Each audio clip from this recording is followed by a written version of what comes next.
Alternative Talk 1150. Online at 1150kknw.com. Driving in a black limousine, a lot of sad people thinking that's a mighty keen. Son, let me tell you now exactly what I mean. I thank God I'm a country boy. John Denver. That's right, John Denver at number 11 for 1975. Thank God I'm a country boy. That's a real, like, kind of hoedown hillbilly kind of song for him. You know, a lot of it's he's classified as being country often, but most of his music really kind of just folk music. Yeah. And even though he was folk and country and from the mountains of Colorado, his music touched everybody. Yes. Yeah, we were talking about that on the when we did 74 and 73, that he was just ubiquitous in the early 70s, just everywhere. And I think I said it before, but John Denver was the number one selling male vocalist of 1975. No question about it. Because he also had "I'm Sorry" number 77. Yeah, he was hot. He was hot in those years. And they were good, fun songs that everybody liked. You know, you're at the bar and everybody's singing, "Thank God I'm a country boy." Speaking of hot, at number 12, the Bee Gees, Jive Talkin'. This would have been like the very beginning of their ascent to mega stardom. They had some hits that sounded very different in the late 60s, early 70s. Right. Like I started the joke that started the whole world crying. Yeah, but they by the mid 70s they had this kind of disco funk makeover that really helped them ascend to mega stardom. You know, especially when the Saturday Night Fever soundtrack came out a couple years later. But Jive Talkin' was the beginning of that. Is that right? Yeah. So their big start, the Bee Gees, wasn't with the movie Saturday Night Fever. No, they had a lot of hits before that. Yeah. See? I don't know everything. And actually, I'm kind of surprised that this was only number 12 for the year, because I feel like this was like a massive song. Was. Yeah. Huge.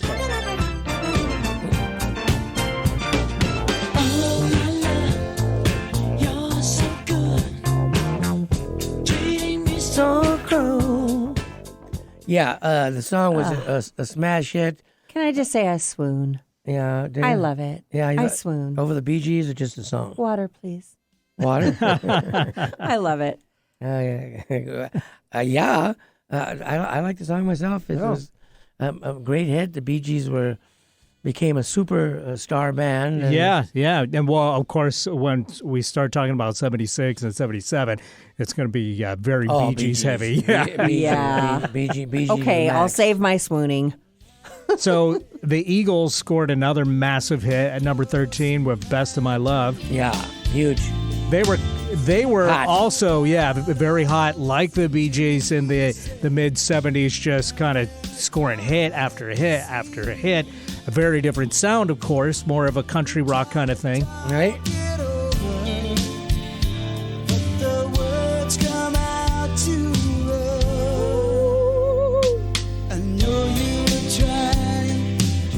Don Henley, of course, on the vocals. One of the few bands where the drummer was like one of the main lead singers. Yeah. Pretty sure that's when, to me anyway, in this year, that song by the Eagles is when easy listening became a term. Could be. We got some easy listening. Could very well be. Eagles gone. It was fun working Don Henley a few years ago. The winery. Yeah, he's quite an artist. Oh. I'm now very jealous. At one time, the Eagles' Greatest Hits Volume 1 outsold the Thriller album. Really? At one time. Up until he passed away, until Michael passed away. Right. But it did overtake the Thriller album. At one time, was the highest selling album of all time. I don't think there's one song on there that isn't bad. Yeah, they're cool. Yeah, and of course I'm a big Eagles fan. I think Don Henley's great. Glenn Frey was cool, and Randy Meisner. Was he in the Eagles? Yeah, he was. Now, our next tune, Minnie Rippington, "Loving You" at number 14. Now, this was a huge hit for Minnie, and she was kind of a one-hit wonder. Unfortunately.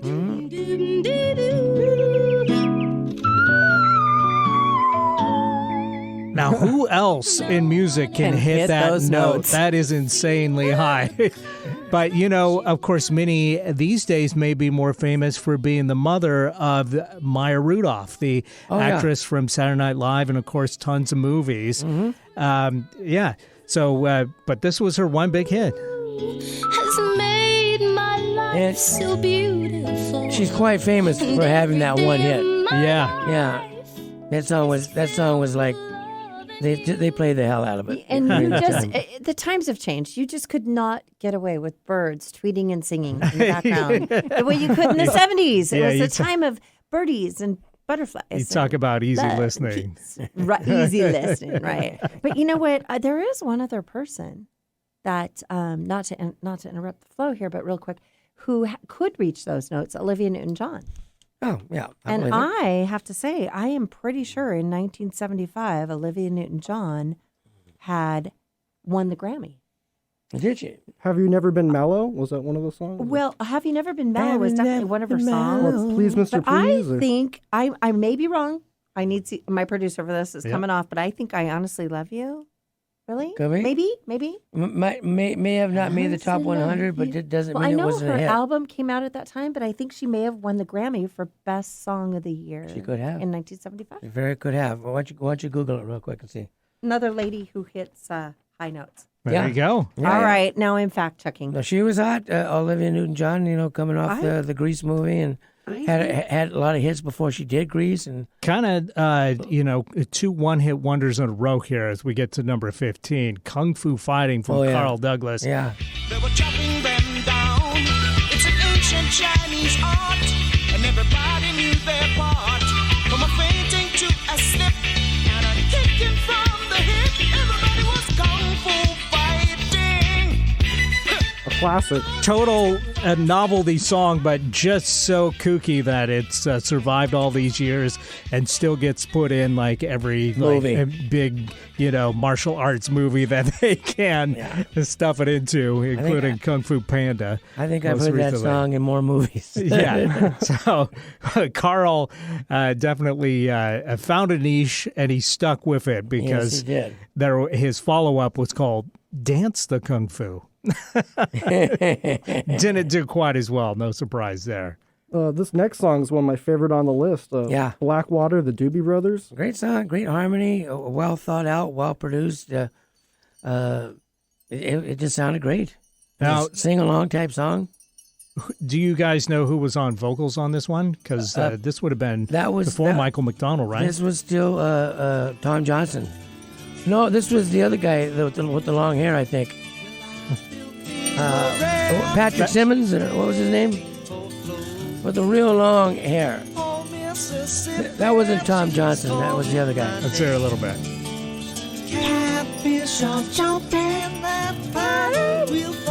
Little falsetto for sure.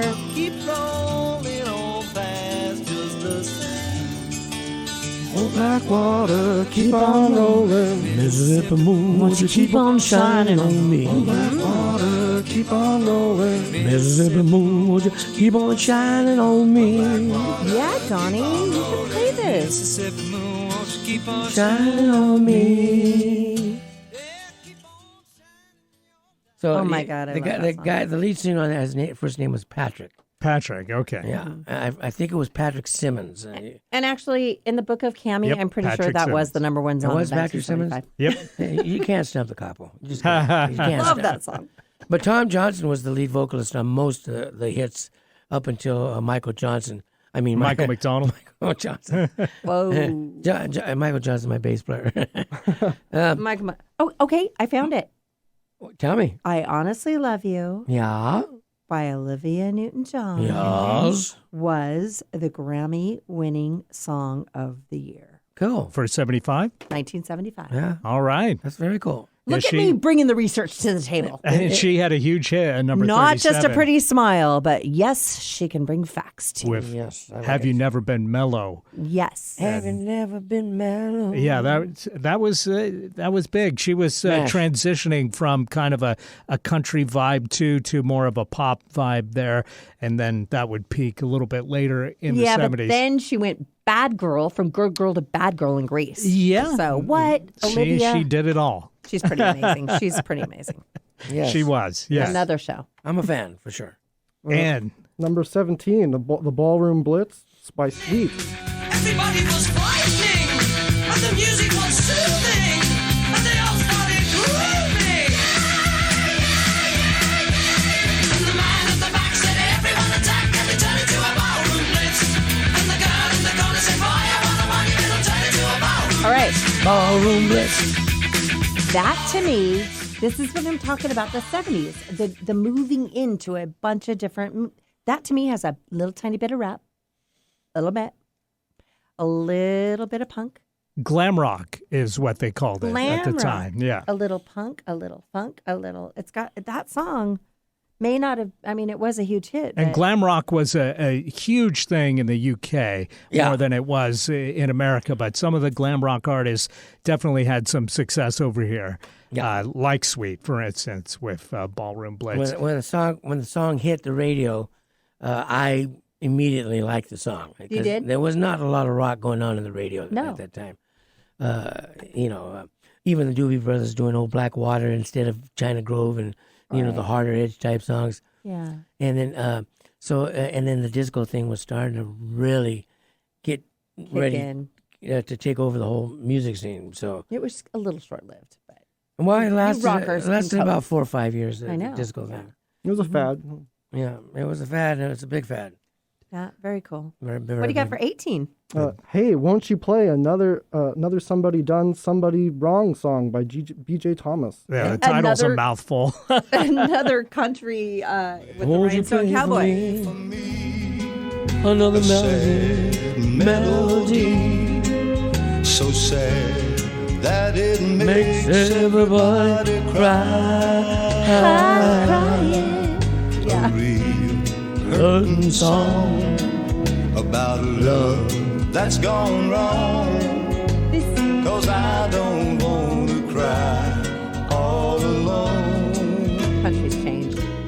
A lot of crossover music Yeah. in 75 for sure. With stuff like that would have been maybe more country-ish, but kind of carrying over into the pop charts, at that point. That was a kind of a beer drinking sing along type song. It was, But that's how Top 40 was back then. Yeah. It was, Easy you know, listening. Yeah, but there were stations that were playing music that was whatever was in the top 40. So it could span all kinds of genres. So like stuff like that could get more airplay than now where it's kind of Right. like, separated into genres and never the twain shall meet.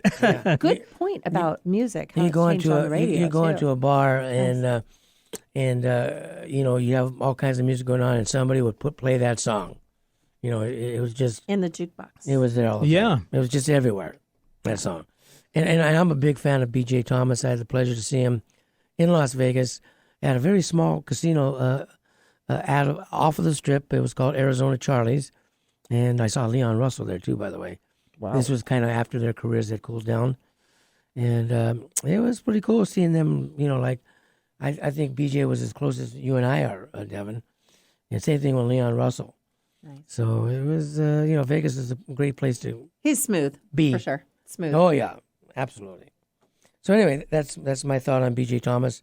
Yeah, and of course later scored the massive hit with Raindrops Keep Falling on My Head. Yeah, and then of course I'm So Lonesome I Could Cry. I think is my favorite version of that song. I think BJ does a great job on that. Yeah, Yep. and That was his first big hit. I'm so lonesome. Plus he sings in my key.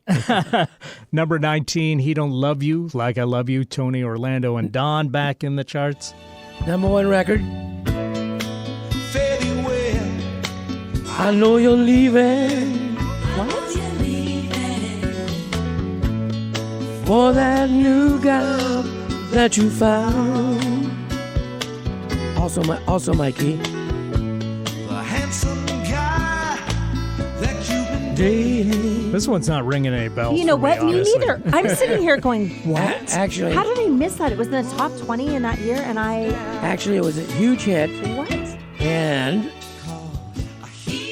don't love you like I love you. Okay, the chorus sounds a little more familiar. I'm to me, with you on that. Hey, I'm just thinking that week or whenever that was popular, I was not listening to Casey Kasem on the radio Countdown Saturday morning. That song was a #1 record.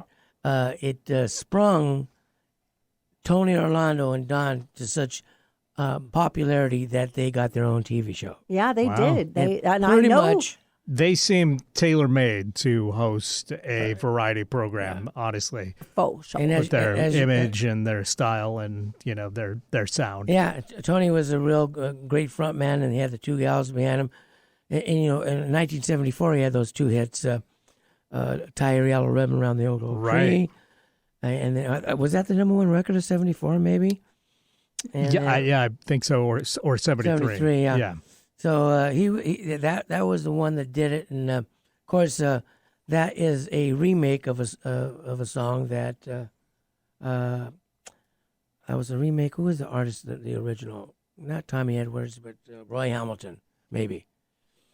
Man, I want another hour. Well, Yeah, we've only got a few minutes, unfortunately. This is not fair that we only have an hour to talk about 1975 and all the hits. Well, we'll come back around to all these years, of course. There's much more to discuss, but we should at least talk about number 20, Janice Ian at 17. Another one I don't know that I'm familiar with, but let's hear a little bit. A brown-eyed girl in hand Big hit. whose name I never could pronounce. Okay, now I remember this. Yep. Yeah, it's kind of a Just the title doesn't necessarily Who stick was in your it? brain. Janice Ian. Yes. big hit with the gals. But so who is that person? One hit wonder, probably. Was it a one-hit wonder? Because I don't really know her. I remember the song. I don't know the name. I know But the I song. remember listening to this with my spoon in my bedroom, singing and going, but it's kind of depressing. I don't know. Really? What's 21? It was one of those Just come teenage on. songs. What was 21? Okay, we're getting ready to wrap up the show here. I want Devin to have a chance to plug your company, Devin. Devin Creisler Studios. Follow me on YouTube. Make band videos, music videos. Mm-hmm. And, of course, next week we're going to feature the year 1976. It's a pleasure to have Cami on the show today. Say goodbye to our listeners, Cami. Thanks for having me, guys. And, of course, the greatest producer in all of Seattle. I got Eric C. Hello. Ryder. Hey, thanks, Sissy everybody. Thanks for Butter. listening. I'm Johnny the Capo. We'll dig you now and see you later because you're a fine sweet potato. Thank you so much for listening to our show, Viva ENT. Join on Facebook, Viva ENT, Talk Radio, Rock, Pop, and Soul. And we're going to go out with Pick Up the Pieces from Ooh, love Average it. White Band. I played which at was the weddings, man. Oh, number nice. 21. Yeah.